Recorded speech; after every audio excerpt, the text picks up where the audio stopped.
I'm a stat person. Stats and data, we need to utilize those things to move policy. But I think what stories do, and stories that are consistent with data, they give us a real world opportunity to touch someone's brain with the data and the stories to touch someone's heart. It's really easy to forget a stat. It's hard to forget someone's story. Sometimes it's the story that lets people know this is important, it's life-changing, and it's transformational. Welcome to Hope Starts With Us, a podcast by NAMI, the National Alliance on Mental Illness. I'm Hannah Wesolowski, NAMI's Chief Advocacy Officer, and I am the guest host for today's episode. NAMI started this podcast because we believe hope starts with us. Hope starts with us talking about mental health. Hope starts with us making information accessible. Hope starts with us providing resources and practical advice. Hope starts with us sharing our stories. And hope starts with us breaking the stigma. If you or a loved one is struggling with a mental health condition and have been looking for hope, we made this podcast for you. Hope starts with all of us. Hope is a collective, and we hope that each episode, with each conversation, brings you in that collective to know you are not alone. March was Criminal Justice Month, and we were very excited to talk about the issue of criminal justice in the mental health system. And NAMI launched Overlooked, a campaign to highlight real stories about people with mental illness in the criminal justice system. And as we continue with that campaign past March, we're very excited to have on the podcast today Director Karhlton Moore to talk about criminal justice and mental illness. He is the director of the Bureau of Justice Assistance at the U.S. Department of Justice, or BJA. He was appointed by President Biden to lead BJA in 2022. Prior to joining BJA, Director Moore served as the executive director of Ohio's Office of Criminal Justice Services, where he oversaw state and federal grants for law enforcement, victim assistance, juvenile justice, crime prevention courts, anti-trafficking efforts, reentry, corrections programs, and traffic safety. Not a small purview. He also served as the facilitator for former Ohio Governor John Kasich's Task Force on Community Police Relations, precursor of the Ohio Collaborative Community Police Advisory Board, a multidisciplinary panel that establishes standards for law enforcement agencies as part of the state's effort to strengthen community police relations. He was also on the National Criminal Justice Association Advisory Council and Executive Committee and was president of their board of directors. NAMI is proud to work closely with NCJA, and he has served on the steering committee of the Justice Counts Initiative. Director Moore, thank you so much for taking the time to join us on our podcast today. Oh, well, thank you, Hannah, so much. It's a pleasure to be here with you this morning. Well, we appreciate the collaboration with BJA. The work that BJA does is so important to NAMI and the people we represent. And I really want to start there. I think that a lot of people in our audience may not know the name Bureau of Justice Assistance. It's a federal agency that people don't always hear about, but the people in the NAMI community certainly know about the work that you do. Can you share a little bit more about the office you lead and its mission and what you do every day on the issues that NAMI might care about? Oh, definitely.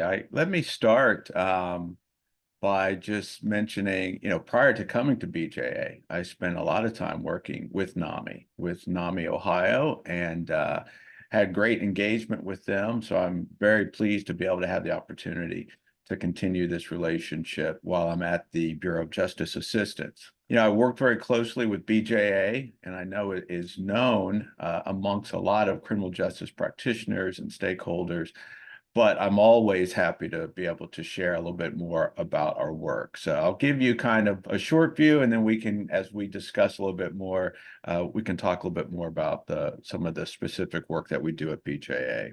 So, BJA was created back in 1984. As a matter of fact, we're celebrating our 40th year. But BJA was created really to do three things: to create safer communities, to reduce violent crime, and to reform our criminal justice system. And when I think about the language that was used back in 1984 to create safer communities, I really think, like today, maybe we'd say to create healthy communities. I think healthy communities are safe communities. And we really try to meet that mission in three ways. One is through investments. Just in the last 2 years, we've invested nearly $5 billion across the country to state, local, tribal, nonprofits, really the gamut, and all the way through the criminal justice system, from the very front end of diversion, pre-arrest diversion and deflection, all the way through to reentry. And so that's an important part of the work that we do is through investments. But the second thing we do is because just throwing money at a problem does not solve or address a problem. It is the spreading of knowledge and expertise and information and all the lessons that have been shared over the course of the last 40 years, and really a lot in the last 20 years has been developed. And we know so much more about what works, what doesn't work, where we need to make investments. And the third way is what we're doing here today, and that is through engagement. And it's incredibly important that we are engaged all over the country, that we hear from stakeholders and people with expertise. When I was working in Ohio, I understood that I could not understand the criminal justice landscape while sitting in my office in Columbus. And certainly since I've come to BJA, I recognize I can't understand what is going on all across this country, both the challenges and the successes. I think so often we focus so much on the challenges that we don't think about or talk enough about the good work that is being done all across the country. And so I want BJA to be engaged. I want us to get out of DC, visit with our partners, listen to people, hear their stories, hear their struggles, hear all of it. And then it's our responsibility to take that information, synthesize it, analyze it, come back here and collectively develop solutions to address some of the challenges that people are facing across the country and to highlight some of the success that people are having. In your comment that healthy communities are safer communities just really hits home. And some of our discussion later, I'd love to dig into that a little bit more. But I can't help but think you were all created in 1984, and you talk about the conversation changing over that time. The first CIT program was in 1988, and that was a paradigm shift. And there have been so many efforts since then to train law enforcement and to build community partnerships around so many of these issues. NAMI celebrating our 45th anniversary this year, and the partnerships that we have with agencies like BJA really have changed the conversation around mental illness and helped made our communities healthier. Let me really thank NAMI, because it is that work day to day, every day, and we're still not where we need to be, but we're certainly moving in the right direction. We started way back at A and trying to get people from A to B, and we've got some communities who are much, much further along in the alphabet. We've got some that we still need to pull along, but that work has been done, really, the leadership of NAMI and creating the humanity around people who are struggling with health issues. This is this is a health issue. And it has always frustrated me so much. This is the only health issue that is criminalized. We don't go after people for cancer. We don't even go after people who have seizures while they're driving a car and something terrible happens. This is it. Yeah. And so there's a lot further that we have to go, but we've come a long way. And NAMI has been really the leader in this space. So I'm very appreciative, and happy anniversary to you all as well. Well, thank you for that. And we can't do what we do without partnerships with leaders like you. So it takes all of us. But talking about where we are and getting communities from A to Z, I would love to hear about some of the initiatives that BJ is working on, because I think people would be shocked about the number of programs that you all touch and help lead and the information you disseminate. So I'm wondering if you can tell our listeners a little bit about the work that BJ is doing and some of those initiatives that are going on right now.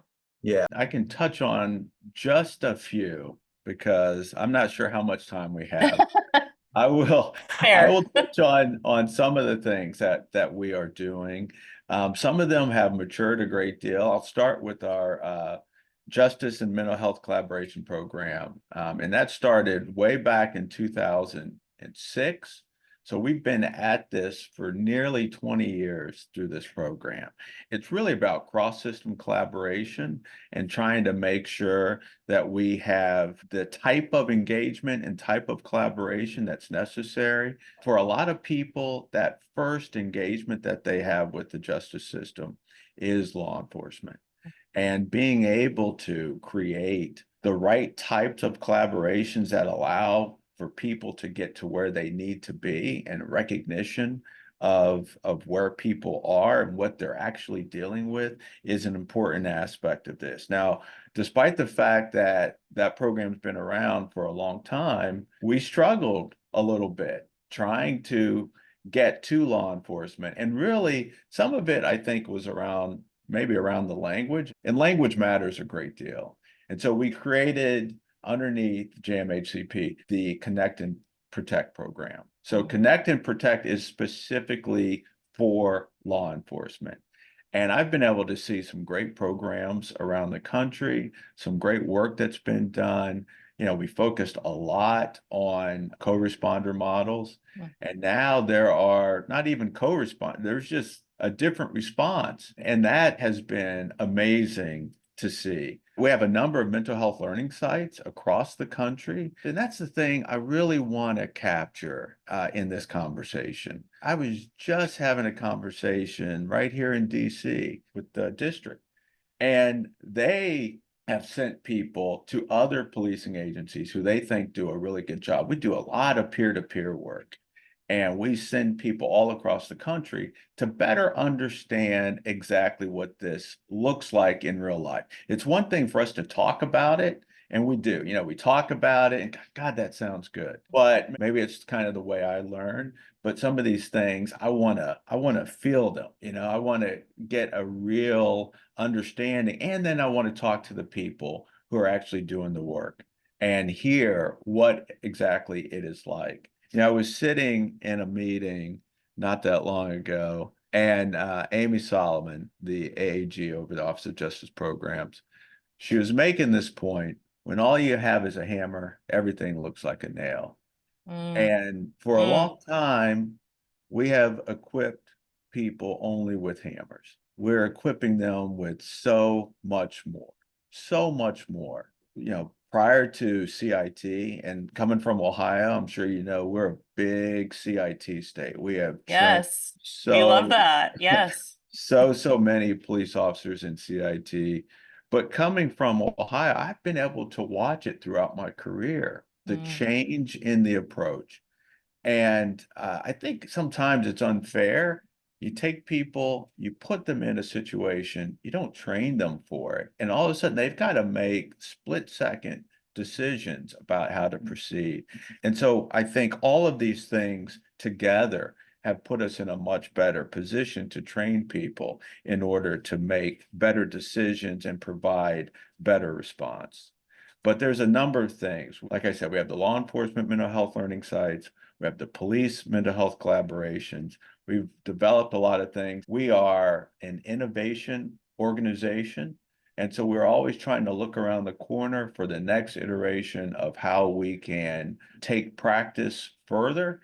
And so that's our responsibility. We'll continue to do that. But I'm happy with a lot of the work that we've been able to do so far. It strikes me, innovation. I think that's really where it's at. And we're seeing so much innovation across the country and how we address people who historically would have come in contact with law enforcement and law enforcement only. Your comment about the peer-to-peer learning among law enforcement really resonates, I think, with a lot of people in the NAMI audience, because we always talk about hearing from peers, learning from peers, getting supported by peers, because it's so much more impactful when you're talking to somebody who's walked in your shoes, who's been down the same road. And, I think whether you're a person living with mental illness who is talking to somebody else who's in recovery, or you're a law enforcement, and you can see that this really can happen. These innovations are possible and the impact is there, and this is how you do it.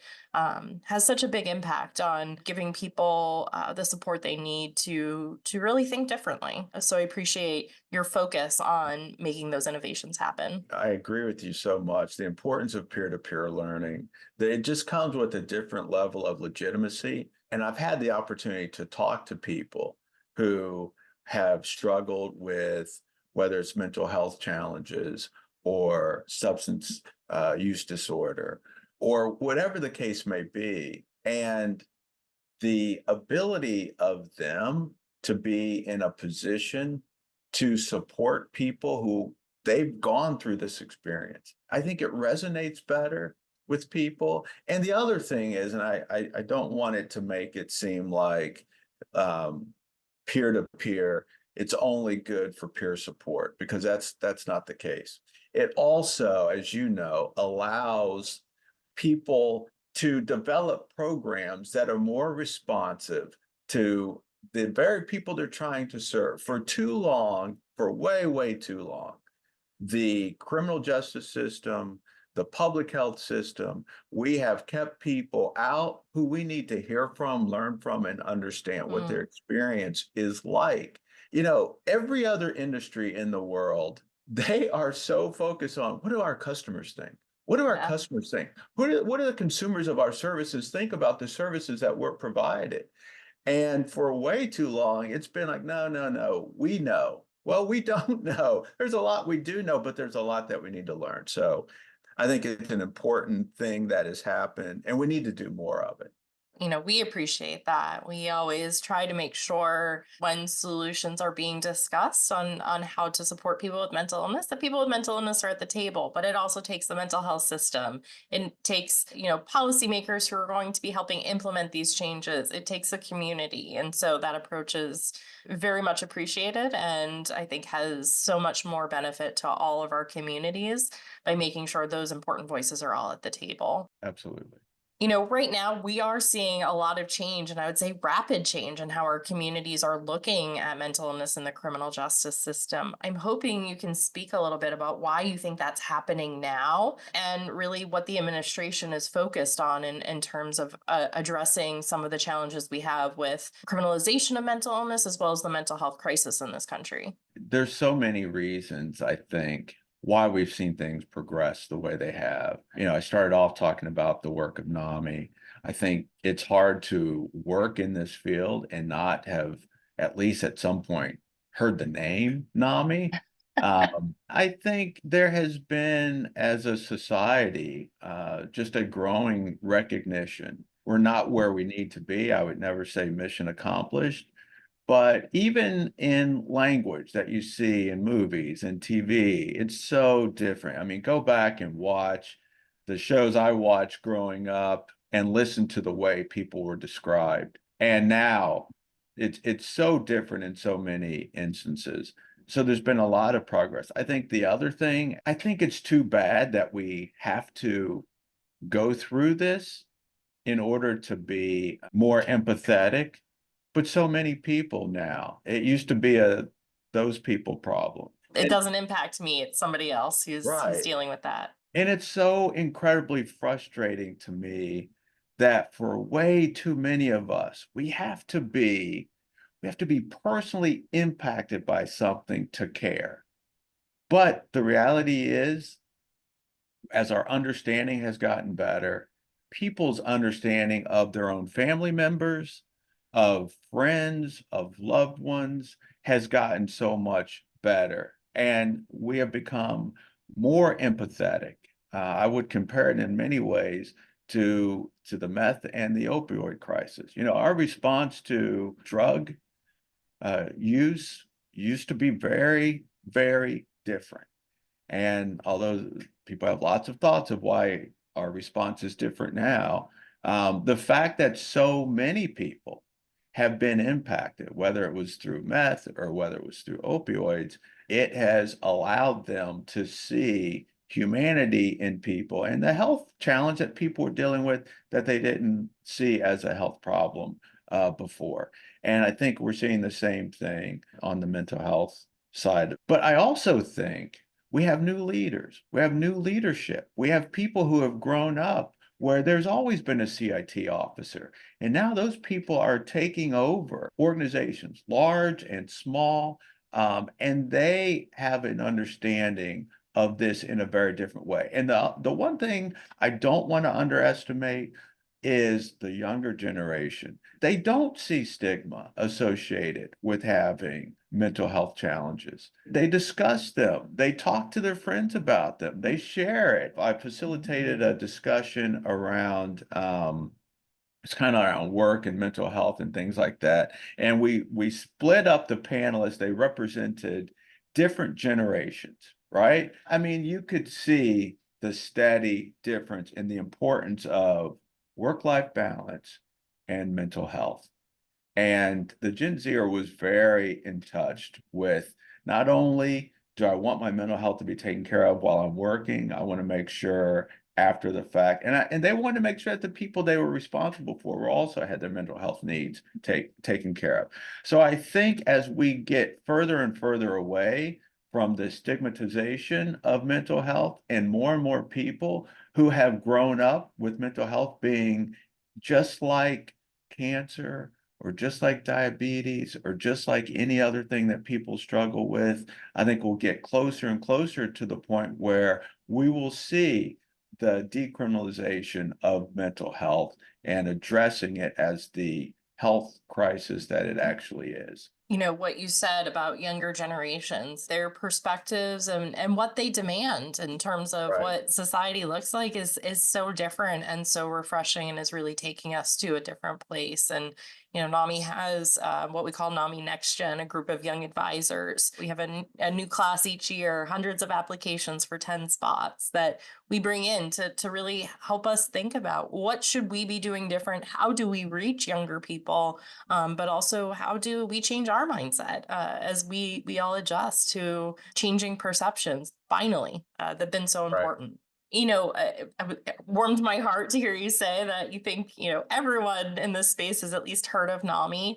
We bring people with real lived experience to the table, and recently we launched Overlooked. It was a campaign that's focused on lifting up stories of real people with mental illness who have been involved in the criminal justice system. And it's been really powerful to hear so many stories of where people were, what happened to them, where they are today, and to give people that voice in the process. I just love your thoughts on what do you think these personal stories mean to some of the work of justice reform, and how do they contribute to the change that we're seeing in the perceptions and the willingness to look at things differently? First, let me say I'm a stat person. Stats to me, stats and data, we need to utilize those things to move policy. But I think what stories do, and stories that are consistent with data, they give us a real world opportunity to touch someone's brain with the data and the stories to touch someone's heart. It's really easy to forget a stat or some data point. It's hard to forget someone's story.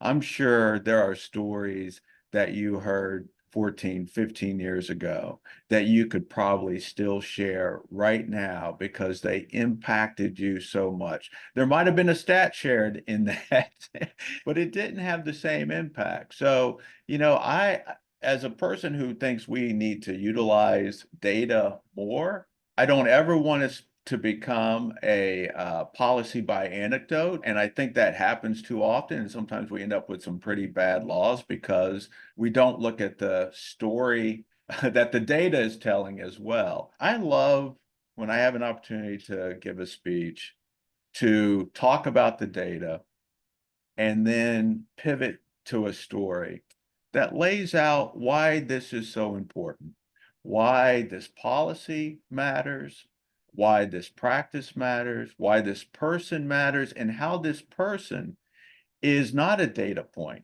I think that's the other thing. You can look at stats, and I think you can become incredibly desensitized from what that stat means. But when you're looking at it and then you hear a story of someone's life and their challenges, how it impacted them, how it stunted their ability to live the life that they dreamed of living. And then very often, if you can hear that story of, but then they finally got the support that they deserved all along, and they were able to transform what seemed like a person who would never meet their God-given potential into a person who is living that life. And then you think about how that has resonated. That is one person, but that data lays out these are thousands and thousands of people.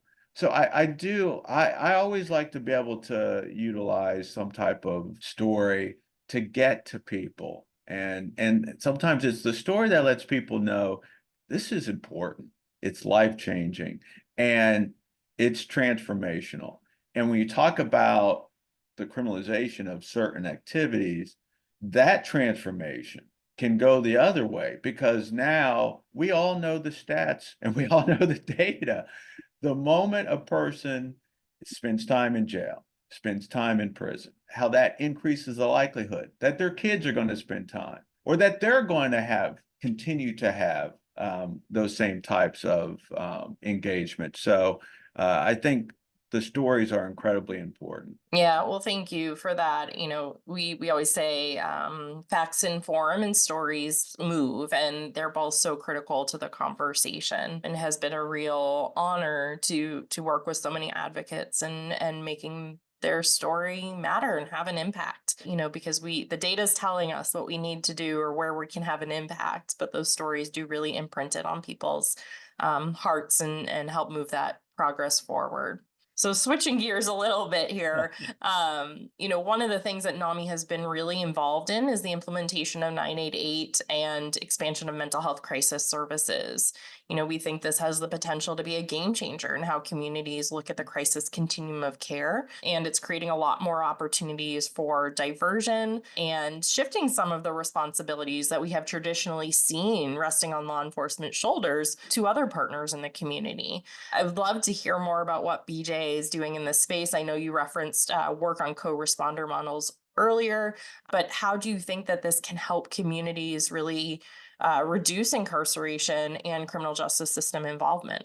Right. So we've clearly done some work on 988. We held a convening here at the Office of Justice Programs on 988, and some of the connections I made during that convening continue to engage with those folks and to hear their thoughts on where we are and where we need to be.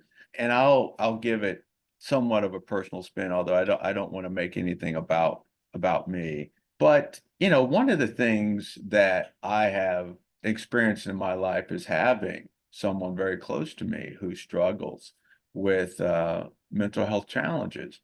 And it seemed like when I was traveling, I would get a call from her.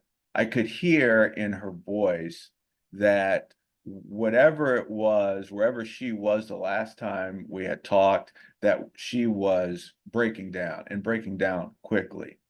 And I remember just feeling incredibly helpless. Mhm. Like, what if something happens, and I'm not there?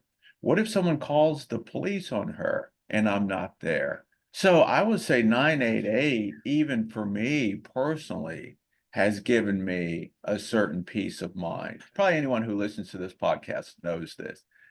You have a family member, you have a friend, you have a mentor, a coworker, a teacher, a someone in your life, and you may not even know that they are, but they are dealing with this. And I think it goes to the advances that have been made that you don't know.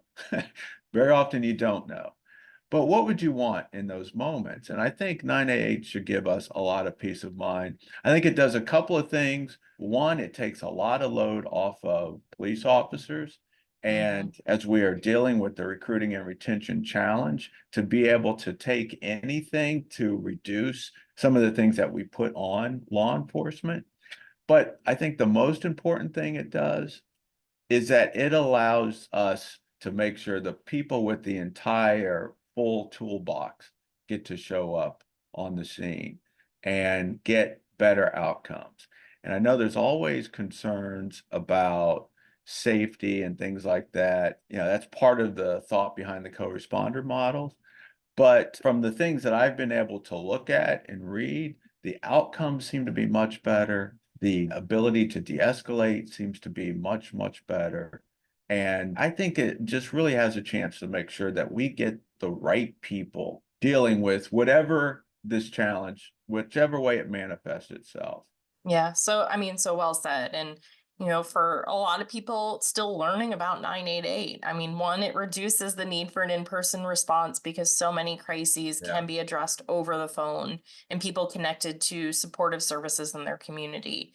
But also around 988, there's been so much effort to provide someone to respond, whether that's co responder models or mobile crisis response. Communities are looking at this really differently, and 988 kind of opened the door to allow for more of those conversations. I do wonder, as you've been talking with law enforcement across the country, what you hear from them about these changes and how you talk to them about why this is important and how it benefits our communities. You know what's so interesting? Really busy people, right? They are busy, but they don't wanna give anything up, and I think I've found that here at BJA. So Our true, folks so are true. our folks are really, really busy, and when I got here, I was like, "Yeah, we've gotta reduce the workload," and then people don't wanna give things up. But I will say part of that is I've had a chance to talk to some CIT officers. This is like their bread and butter. This is for some of them, this is when, like you go away to college and you're trying to make friends, and then you find your people, and then it's like, Yeah. okay, I belong. For some of them, like this was their lane. This is what, they found CIT and they like, oh man, this is what I love about policing, being able to help. So there is some of that, but I think for the most part, especially from executives, there is a combination of things. One is concern about, okay, is this really going to be taken off our plate or is it Mm, not? Because I think that's still up for discussion. Um, but I think for at the same time, a lot of them are like, this has been much needed and mm, it's been needed for a long time.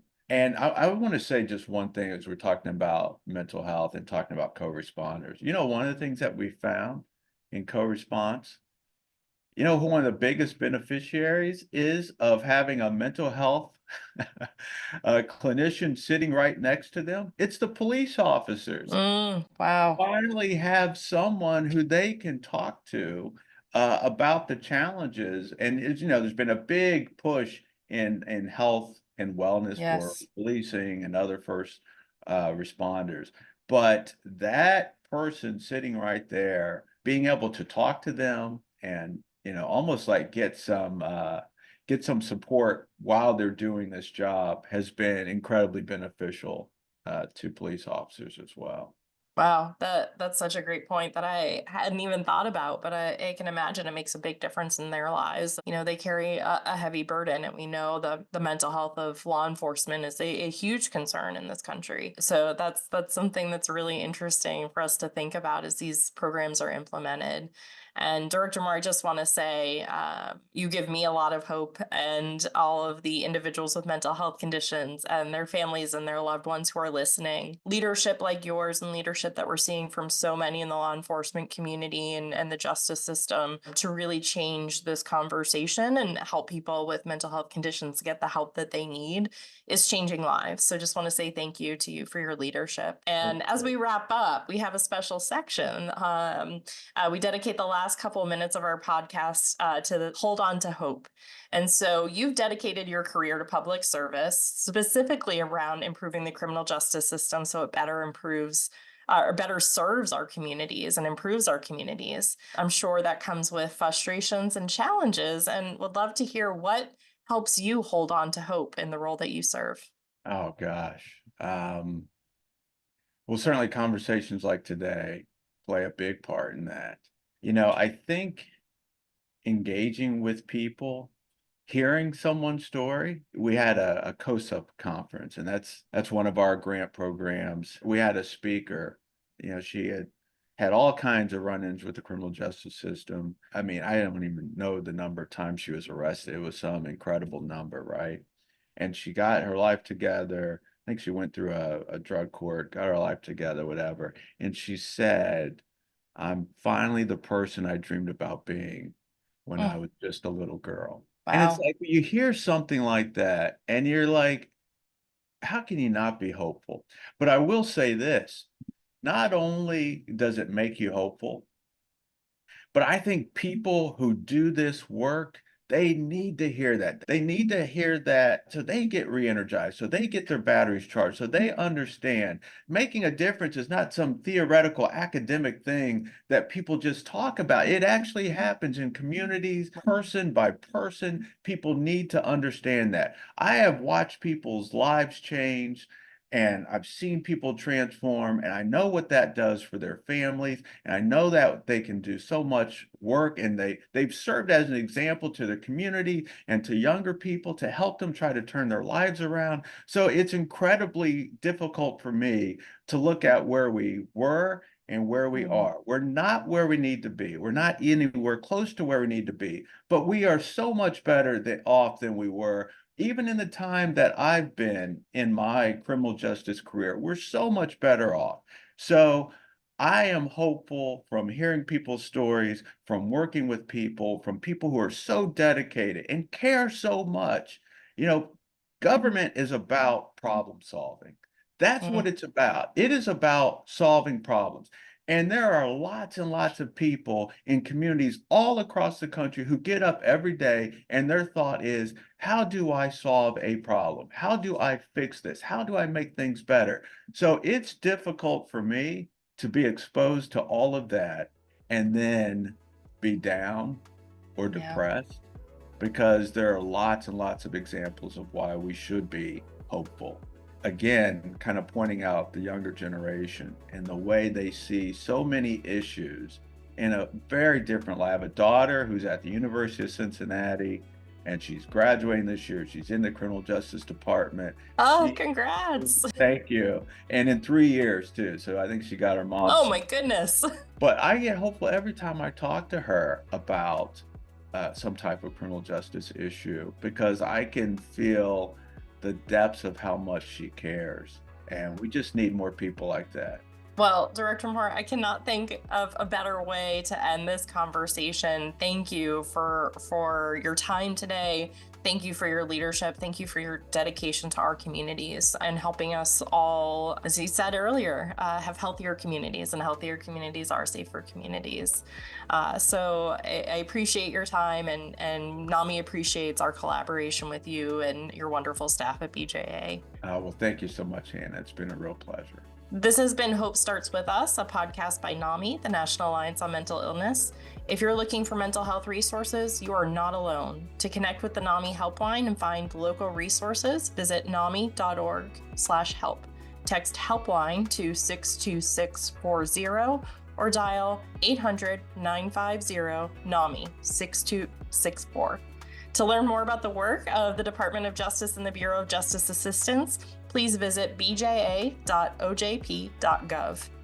And if you or a loved one are experiencing an immediate suicide, substance use, or mental health crisis, please call or text 988 to speak with a trained support specialist or visit 988lifeline.org.